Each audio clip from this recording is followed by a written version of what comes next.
Hello friends, good morning friends. So friends, आज तो Sunday रे आज कौन आइटम्स बनाऊँ लंच रे चलतु देखा। तो बर्तमान ये मुझे भात बसई देती पोटल काटिकिना रखी पोटलर गोटा भाजी आ कदली की गोटा भाजी तो आउ माछ आलू पकईकी तरकारी करी। तो ये बर्तमान पोटल भाजवा। तो पोटल पर मसला कौन कर चलो देखा। तो पोटल पर पियाज रसुण कंचा लंका ताकू छेचिबी छेचिकिना तार मसला गुंड देकिना तो गोटा भाजी। तो ये बर्तमान आगे छेची दबा ताकू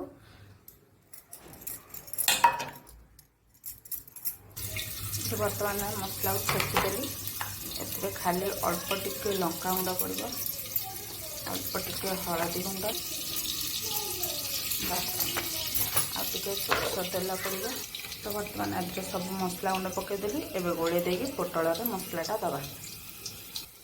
तो बर्तमान पोटल सब मसला पुराइले एवं कदली मसलाटा पुरैबा।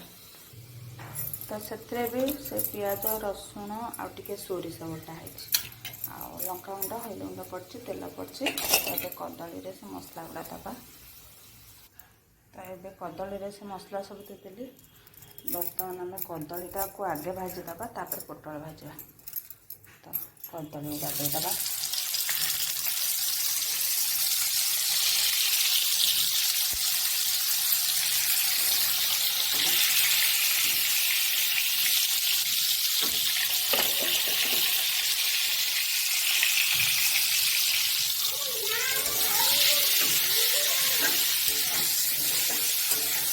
तेल देती लुण हल्दी देदेली ढांकी दबा। बर्तमान मोर कदली भजा होगला। एबे पोटल भाजवा ताधरे माछ मसलाटा कौन बन चलते।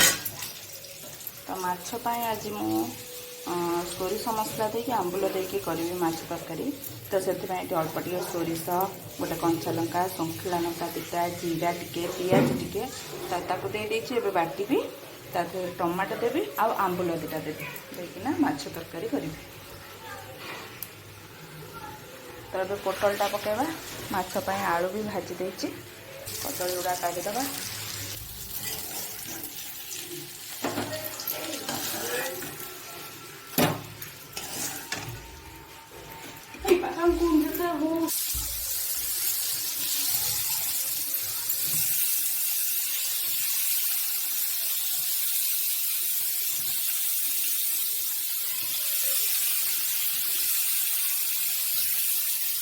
तो ये मोर पोटल भजा भी रेडी। ये पोटल भजा तापर ये कदली भजा रेडी। ये माछ तरकारी करवा।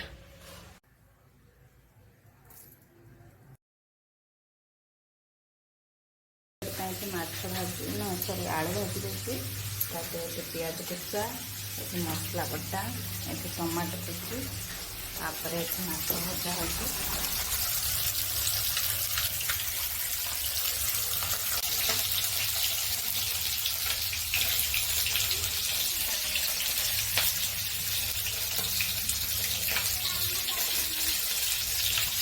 ना बेड बेड बेटा ये डाल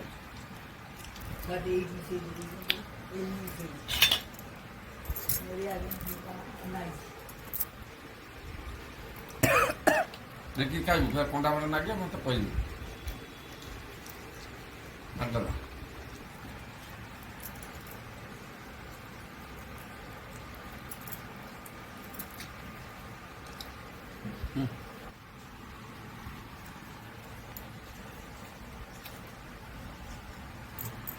तो फ्रेंड्स आमर रजरे पिठापणा तो एथर किसी हम ना। तो से नथिला। तो फास्ट टाइम आज पोड़ पिठा बनाऊँगी किंतु गाँव में तो आमर हुए चुली रे माँ करती चुली रे पिठा पोड़ती आउ केबे भी मु गैस रे कि प्रेशर कुकर केबे करिनी। तो आज फास्ट टाइम करुच्ची तो पोड़ पिठा। तो यहाँ मु कढ़ारे बनैबी देखा कौन आज केमती होउची पोड़ पिठा। मामा ये सब जिनस काटी रखी कर पोड़ पिठा। यहाँ गुड़ कौन पानी रे ये कर गुड़ पानी ये पिठो सकाल इडली खानी है।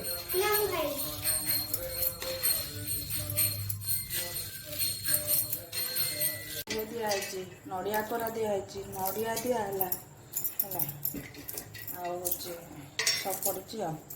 ଏବେ ଖଳି ପକେଇକି ଜନ୍ତିବି। ଗୁଡ଼ ପଡ଼ିଲା, ଘିଅ ପଡ଼ିଲା, ମାନେ ଏଇଥିରେ କ'ଣ ପିଠଉଟା ପକେଇକି ଜନ୍ତିବି। ଆଚ୍ଛା ତାକୁ କାଠୁଆ କାଠୁଆ କରିଦେଇକି ତ ଇଏରେ ରଖିଦେବୁ। ଓହୋ ଏ କ'ଣ କ୍ଷୀରି ହେଇଗଲା?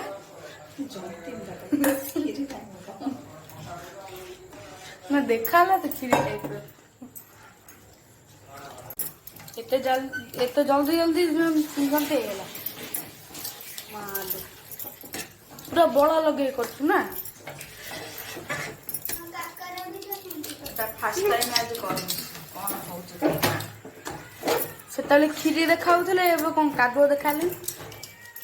କାଦୁଅ ନା ଦେଖା ହେଇଗଲା ଜନ୍ତା। ପ୍ରେସର କୁକରରେ ପକେଇବି, କଢ଼ାରେ କରିବି। ହେଇଗଲା ଏବେ ମାମା ଏଇଥିରେ ପିଠା ପକେଇବ, ସରି ପିଠା କହୁଛି କାଦୁଅ ପକେଇବ, କାଦୁଅଟା ପିଠା ହବ। ଆଉ ମାମାକୁ ଏବେ ମନେ ପଡ଼ିଲା ସେ ତା ଦେହରେ ଛେନା ପକେଇବ। ଓ କି ଦୁଃଖ।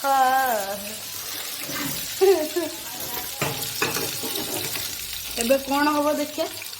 ଛେନା ତ ପକାଇନି, ମତେ ଭଲ ଲାଗିବ ଭଲ ଲାଗିବନି ଜଣା ନାହିଁ।